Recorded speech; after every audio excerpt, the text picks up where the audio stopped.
think my biggest piece of advice for women wanting to start a business would be to have self-belief. The biggest hurdle in achieving something or even leaving your corporate job is to have the self-belief that things can be done. And you know what, along the way, you'll 95% of people, from family to friends to investors, will tell you that it can't be done, and it's having the resilience and the self-belief to move past that is one of the biggest things I think you need to hold close to you when you're doing this.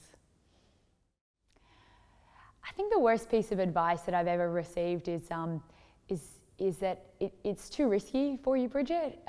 Don't do it. And that can be anything from going to start the business to an expansion strategy. I think calculated risk is an excellent thing, and when people see that you have a good thing and it works, you get advice not to continue to push the boundaries. So I think it's too risky, don't do it is probably the worst piece of advice that I've ever had. So as an entrepreneur, it's really important to be able to bounce back from a bad day at work. I think one of the things that I do is I just stop and just try to relax.